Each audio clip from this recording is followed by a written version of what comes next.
asalaamaaleykum wa rahmatullahi taala wa barakaatu mbokk yi dafa mel ni ki nag Israël am na client bu mënta yàkkale client bii mu am ci guerre bi moom mënu ko yàkkale Hezbollah moom caaxaanuñu caaxaanaanawuñu xam naa ne Kiryat Shimon ak yéen seen dëkkaan yooyu daal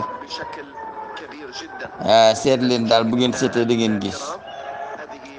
Israël daal yaakaar naa ne daje nag doomu bàjjanam nag bis naka tey cong yi metti na bomb yi tar na te léegi gaa yi tappaleetuñu de léegi dóor dëgg la ñuy def usine kimaawiya yeeg yëpp la ñuy dóor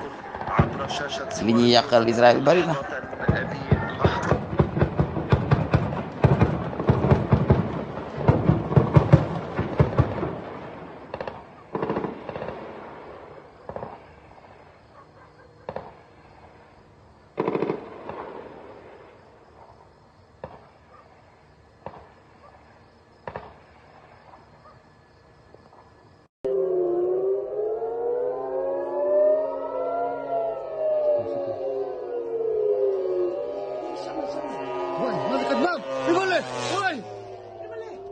Yo! كتبام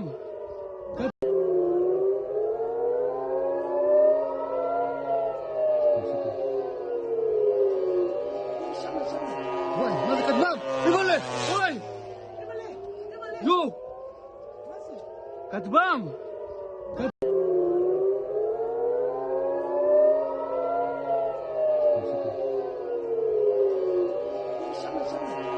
ماذا كتبام يقول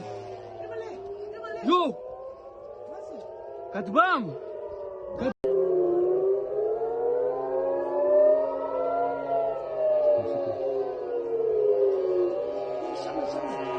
ماذا كتبام يقول يو كتبام